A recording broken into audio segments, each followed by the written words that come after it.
With the second half of the 2015 Dunlop MSA British Touring Car Championship in full swing, the Stars and Cars packed up for another highly anticipated trip to Knockhill in Fife for rounds 19, 20 and 21.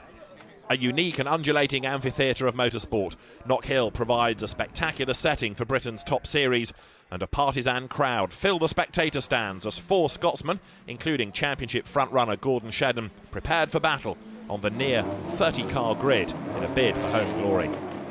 Qualifying on Saturday was a tricky affair as drivers jostled for space on the short 1.27-mile track. The Motorbase Ford Focus of Matt Jackson led the way for the majority of the session, but a late red flag brought the cars back into the pits and set the scene for a fast and furious 5-minute pole shootout. It was Team IHG Rewards Club star Andy Prio who stole the advantage, grabbing a second pole of the year ahead of fellow BMW man Sam Tordoff, with Jackson third and Knockhill specialist Rob Collard in fourth. In sunny Sunday conditions, Prio made a strong getaway, while Jackson blasted alongside Tordoff to second into turn one. Within just a couple of corners, the Ford was all over the back of the BMW and got a brilliant run into the hairpin to grab the lead. At the other end of the grid, championship leader Jason Plato made an intentionally slow start from his worst ever Btcc grid slot to give himself room to set a fast lap for race 2. The plan paid off, and with no ballast, he'd start the next contest from inside the top 10. Behind the front pair, there was some serious scrapping between Collard and Tordoff for third, with the former going around the outside into turn 1 to secure the place. This put the number 7 car behind under immense pressure, and a bold move by local hero Shedden at Clark's took the Honda into fourth. A few places further back and there was more drama, as an attempted move by the MG of Jack Goff sent local young pretender Aidan Moffat into a spin, although the Scotsman's day was to take a number of twists and turns before the final checkered flag. As the race reached its closing stages, it was poleman Prio piling on the pressure, and it wasn't long before he was right on the tail of Jackson for the lead. Dragging WSR stablemate Collard along with him, the number 111 car attempted a move around the outside, exiting the hairpin. But as he was squeezed onto the grass, it was the triple world champion who ended up losing out. Collard got the run into turn 1, and it wasn't long before he was through on Jackson for the lead. The Team JCT 600 with Gardex racer held on to take his third win of the year, and despite last lap pressure from Prio, Jackson scored a first podium of 2015 for Motorbase. With race 2 grid slots decided by fastest laps, it was Jackson and Shedden on the front row, with Rob Austin's Audi in third. As in race 1, Matt Jackson got a blistering start and led for the early laps. However, it wasn't long before the number 52 Honda Civic Type R was right on his tail. The 2012 champ was on the ragged edge through the first few turns of lap 5 before a superb trademark late dive at Clark's gave him the lead. The Flying Scotsman checked out at the head of the field, and despite a safety car period, comfortably took the checkered flag for his 4th career victory on home turf. Perhaps an equally impressive performance came from race 1 winner Collard, who, despite carrying maximum success ballast, was soon hounding Austin and Jackson for a podium place.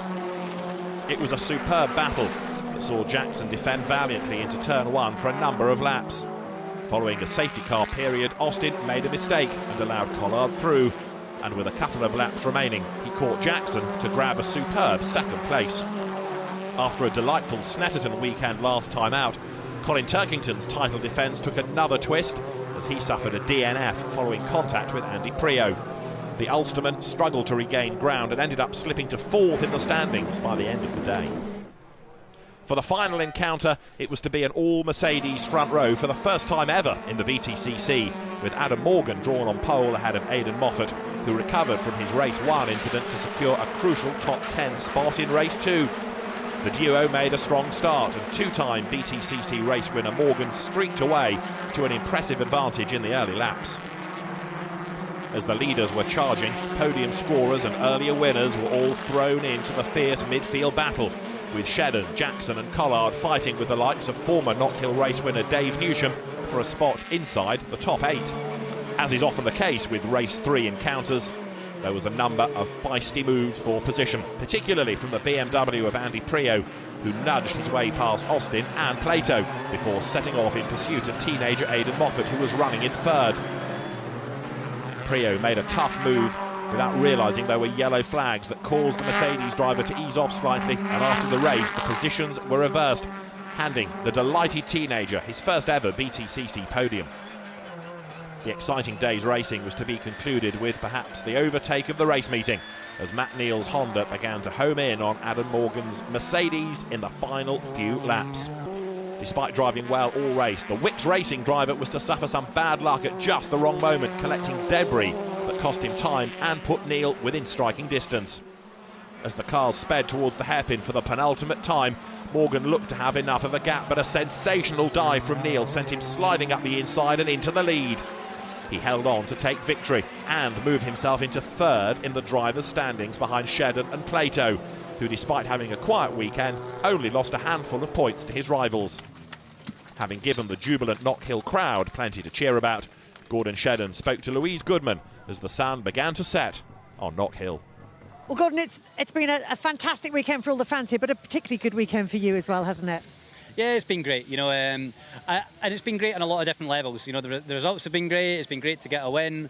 It's been great for Matt to get a win as a team. For us to bounce back after what was a bit of a shocker at Snetterton was really important. But above and beyond that as well, I mean, the crowd have just been absolutely insane this weekend. The place is absolutely jumping. It's buzzing. It's like a festival atmosphere, and it's been amazing to be part of.